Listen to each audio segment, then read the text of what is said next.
We've made recent changes just in the last few days to narrow the scope. I'm Ben Winslow in Salt Lake City. Even though Senator Mike Lee says he's revising his public land sale proposal to get it in the big, beautiful bill, groups across the political spectrum are mobilizing to make sure it dies.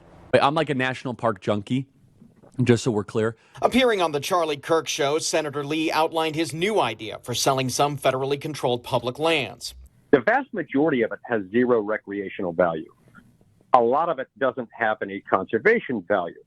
So what I'm proposing is that we take just a fraction of 1% of that land. The senator's original plan put millions of acres up for sale. It prompted widespread public backlash. The Senate parliamentarians stripped it from the big, beautiful bill, declaring it improper under their rules. Utah's senior senator is now proposing areas within 5 miles of urban areas for housing. There are some people on the right who are also opposing it.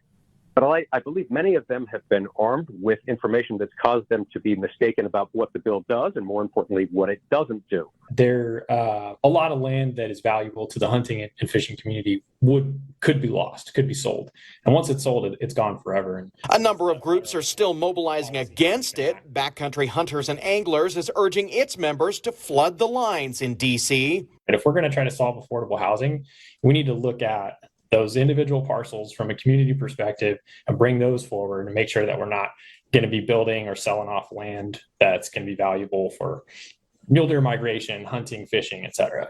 I think it signals an even greater threat to the Wasatch Front. I mean, he's narrowed it down to be within 5 miles of urban centers, and that really defines it as St. George, Moab, and the entire Wasatch Front. The left-leaning policy group Alliance for a Better Utah is hosting a postcard writing party on Wednesday night to send letters to Senator Lee and Senator John Curtis. This public lands issue and the big, beautiful bill has done a lot for our community in bringing us together united against one cause, which is to get Mike Lee out of office, or at least get him to pay attention and prioritize Utah values over partisan.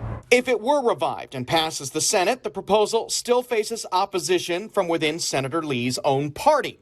Montana Congressman Ryan Zinci, the former Interior Secretary under President Trump, is among them, telling Scripps News. Look, whether the public land is in Montana, Utah, or Maine, it belongs to all Americans, and all Americans deserve a voice on the highest and best use, period.